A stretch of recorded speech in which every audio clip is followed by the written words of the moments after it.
सभी दर्शकों का स्वागत है एक बार फिर से आपके अपने चैनल 24 टुडे न्यूज़ पर।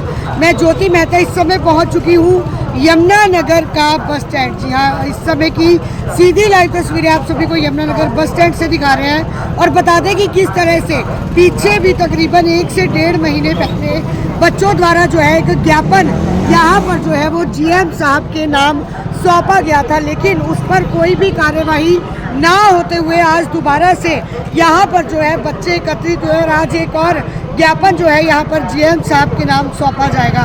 बता दें कि किस तरह से बच्चों को सुबह बड़ी कठिनाइयों का सामना करके अपनी अपनी पढ़ाइयों के लिए जो है इन बसों में रवाना होकर आना पड़ता है और उसके बाद बेटियों के साथ बसों के अंदर कुछ मनचले लड़कों द्वारा जो है वो अभद्र व्यवहार भी किया जाता है, जिसके चलते बेटियां आहत होती हुई दिखाई दे रही हैं। तो तमाम तस्वीरें यमुना नगर बस स्टैंड से दिखा रही हूँ। चलिए आगे की तरफ बच्चों से बातचीत का प्रयास करते हैं, क्या कुछ कहना है इन सब बच्चों का। लेकर आप पहुँचे हैं। बात ऐसी है कि हमने पहले भी ज्ञापन दिया था।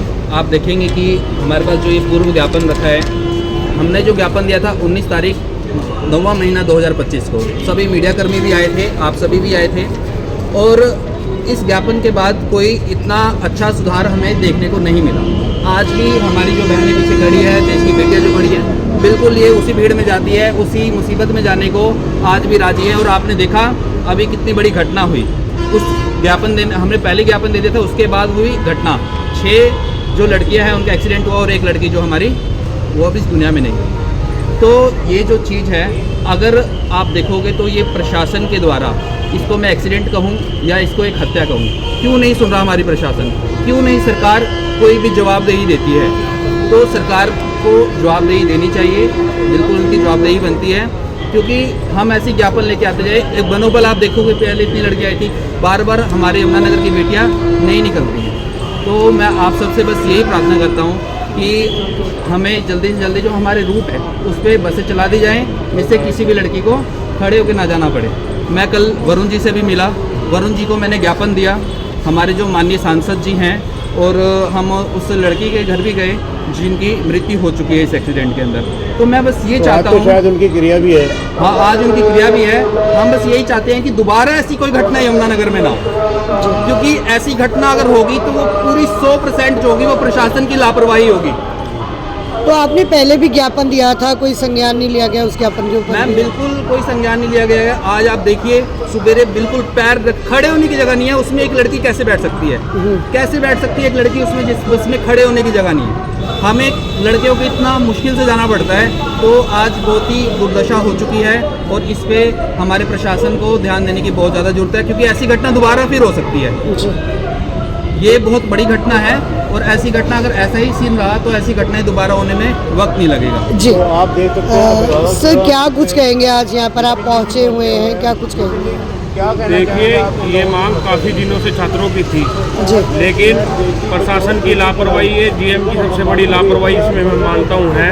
और उसी का कारण है जो प्रताप नगर के अंदर हमारी बहन की दुपट एक हत्या हुई। कहना पर सुबाई का चाहिए से हत्या लगा लो और चाहिए से एक्सीडेंट लगा लो, उसकी आज क्रिया भी है। और हम सब NSA के साथी कल नायब सिंह सैनी जी आ रहे हैं कलेसर, तो कलेसर उनको ज्ञापन भी सौंपेंगे और DC साहब से भी हमने ज्ञापन सौंपा है। 2-3 ज्ञापन छात्रों ने भी सौंपा है, लेकिन ऐसी नहीं। अब आप एक बात बताओ, पिंक बस चलाई थी जो कहीं पर नहीं है, ग्रीन बस है, उन पे छात्रों का कार्ड नहीं चलता। हरियाणा रोडवेज की कमी है, जब भी वरना किसका मन लटकने को बस में करता है। तो बस की कमी है, बस की मांगों को पूरा करें, नहीं तो छात्र फिर सड़क पर आएंगे। तो क्या लगता है सर, ज्ञापन पहले भी बच्चों ने सौंपा था, ज्ञापन सौंपने के बाद भी इतनी बड़ी घटना सामने आ हमारी चुकी है? उम्मीद है GM साहब से उनसे ज्ञापन दे दिया, DC साहब से उनसे ज्ञापन दे दिया, अब हमारी आखिरी उम्मीद CM साहब है। अगर CM साहब से ज्ञापन देने के बाद भी काम नहीं चला तो फिर सड़क पर आकर लड़ाई लड़ेंगे और GM के तो जीना आराम कर देंगे, यमुना नगर में बैठने नहीं देंगे। मैम, मैं आपके चैनल के माध्यम से ये कहना चाहता हूँ, मैं कल वरुण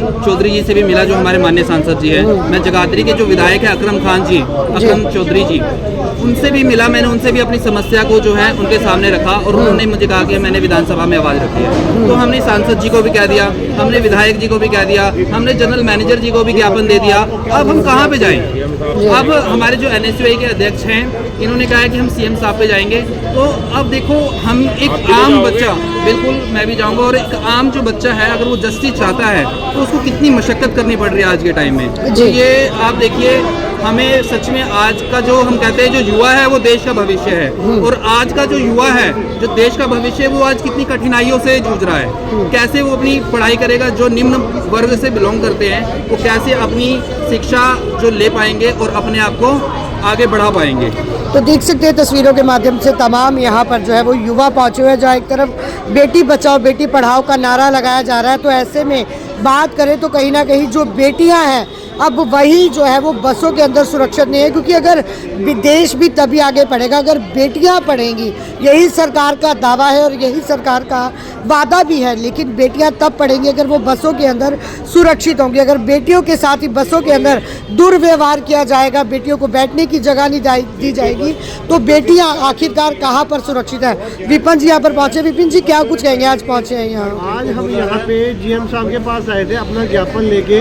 जी। अब इन बच्चों को बसों में बिठाने के लिए सरकार क्या कर रही है, इन बच्चों को खड़ा करके बिलाती है, खड़ा करके पढ़ा रही है। चाहे हमारा देवाना रूट है, बिलासपुर रूट है, छछरौली रूट है, सभी बच्चे बसों में खड़े हो के जाते हैं और अपनी मुश्किल से ये परिवार इनको निकालता है और ये इतनी मुश्किल से लटक के जाती है। जी।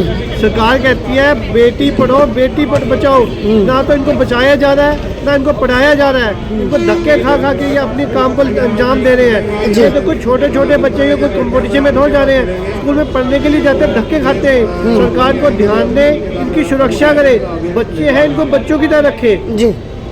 तो देख सकते हैं यहाँ पर जहाँ बेटी पढ़ाओ बेटी बचाओ के नारे लगते हैं, वहीं पर आज बेटियाँ भी जो है हाथों के अंदर ज्ञापन लेकर यहाँ पर पहुँची हैं। और बात करें तो 12/11/2025 को जो है यहाँ पर अखबारों के अंदर भी जो है वो सुर्खियों के अंदर ये मामला आया था कि 6 नई बसें पहुँची, 4 रूट पर छात्रों और यात्रियों को मिलेंगी जल्द सुविधाएँ। क्या बेटा ये मिल पाई है सुविधाएँ आप लोगों को? अभी नहीं मिली, अब तक अगर मिल जाती तो हम यहाँ ले गए, यहाँ से खड़े ही ना होते। तो सुबह की क्या हालात होते हैं बसों में? सुबह का यही हाल होता है कि यहाँ पे बसें कभी कदार लगती ही नहीं है। एक आधी बसें हैं रोडवेज तो वो कभी लगती ही नहीं है, और कभी कदार लगती है तो इतनी भीड़ हो जाती है कि हमें बहुत ही ज़्यादा प्रॉब्लम में हो जाते हैं, हम जा नहीं पाते वहाँ। क्या कहेंगे, आपकी एक सहपाठी थी जो बच्ची आज इस दुनिया को अलविदा कह गई, आज उसकी जो उसके घर में जो है रस्म क्रिया भी है, क्या कहेंगे? बड़ा दुख लगा। जो बच्ची एक सपना सजोए बैठी थी आने वाले समय के अंदर, वो अपने उन सपनों को अपने आंखों में ही लेकर दुनिया को अलविदा कहकर चली गई।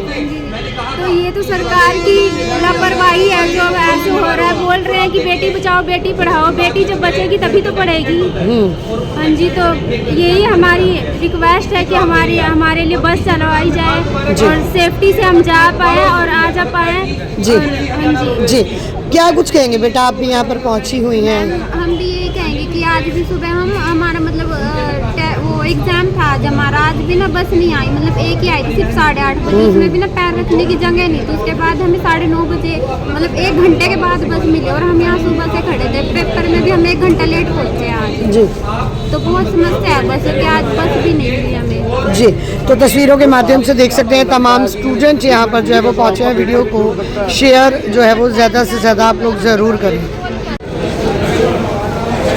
तो देख सकते हैं तस्वीरों के माध्यम से तमाम जो स्टूडेंट हैं, और साथ ही साथ बात करूं तो आर्यन गुर्जर जो है वो भी यहाँ पर पहुँचे हुए हैं। और तस्वीरों के माध्यम से आप सबको बता दूं कि यहाँ पर जो है ज्ञापन देने के लिए सभी यहाँ पर जो है वो पहुँचे हुए हैं, और किस कदर इनकी जो मांगे हैं उन मांगों को लेकर।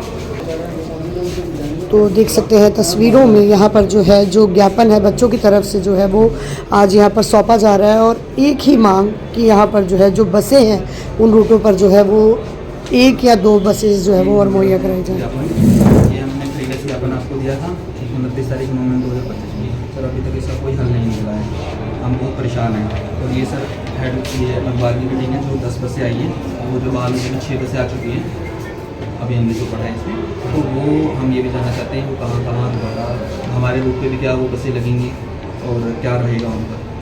जो हमारे पास नई 10 बसेज आई है ना, वो सब लॉन्ग रूट पे चलेंगी, और जो लॉन्ग रूट से उतरेंगी वो लोकल चलेंगी, जो बसेज हैं वो लोकल चलेंगी। और अभी बुधवार को इन बसों की पासिंग होगी, उसके बाद ये रूट पे आएंगी, उससे पहले ये रूट पे नहीं रहेंगे। जी सर, बच्चों का ये कहना है कि पहले भी ज्ञापन दिया गया था, कोई संज्ञान नहीं लिया गया, तो क्या इस बार इन बच्चों की कुछ सुनवाई हो पाएगी? बेटियों को कोई बैठने के लिए जगह नहीं बसों में दी जा रही है? नहीं मैम, ऐसा नहीं है। हम बसेज के रूट बढ़ा रहे हैं। हमने 2-3 बसेज लॉन्ग रूट की बंद कर दी हैं। उसकी वजह में हमने लोकल बसेज रूट को ज़्यादा बढ़ावा दिया है। सर अगर दामला की बात करें तो दामला में जो लॉन्ग रूट की बसें हैं वो रोकते नहीं है, क्योंकि हमने एक जगह लाइव वो किया था तो वहाँ बसें रोक नहीं रहे हैं, बच्चे पीछे पीछे भागते हैं, लेकिन हरियाणा रोडवेज की लॉन्ग रूट की बसें रुकते ही नहीं वहाँ पर। सर हमने ना दामला के अंदर स्टैंडिंग चार्ज को खड़ा किया है अपने, उनकी कहीं अभी ड्यूटी लगाई हुई है और सभी बसों पर रुकवा के वहाँ बच्चों को बिठा के हम भिजवा रहे हैं। उसका नंबर कोई वहाँ पे जो खड़ा हाँ, उसका नंबर मैं सर इलेक्ट्रिक बसें जो सी हैं उनमें बच्चों जो बच्चों के हैं पास वो चलते नहीं जी। हैं, तो उनके पास भी यदि चलवा दिया जाए तो बच्चों को कुछ समय के लिए तो राहत मिल सकती है जब तक नई बसें नहीं आती। क्योंकि रोड से बस आती है इधर। जी जी।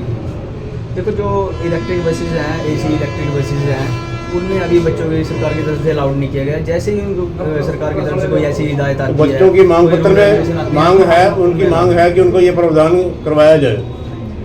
ठीक है जी, हम सर आगे अपने जेम साहब को के थ्रू हेड ऑफिस में भेज देते हैं। बाकी जैसे ही हिदायत कोई रूल रेगुलेशन आते हैं वहाँ से हम वैसे ही इम्प्लीमेंट करेंगे। सर एक चीज़ और सर, वो जो हमारा अब आप देखेंगे तो हमारे जो रूट है सर, उस पर सर अब बसें जो जाती है लड़के खड़े, हम खड़े होकर भी नहीं जा सकते जो गवर्नमेंट बसें जा रही हैं, तो सर उसके बारे में बताओ सर, उससे कब सहूलियत मिलेगी कि हमें एटलीस्ट खड़े होकर भी जाने की जगह मिले? सर जो यमुनानगर से मारवा कलां वो नारायणगढ़ वाला रूट है सर, तो उसमें ना अभी हमने ना कुछ बसों की ना 6 गेड़े लगाने शुरू कर दिए हैं। उनकी रोटेशनें बनाई जा रही है और धीरे धीरे ना उसमें आपको असर दिखेगा और उसमें से आपको ये समस्या आने की नहीं। जी धन्यवाद सर इसकी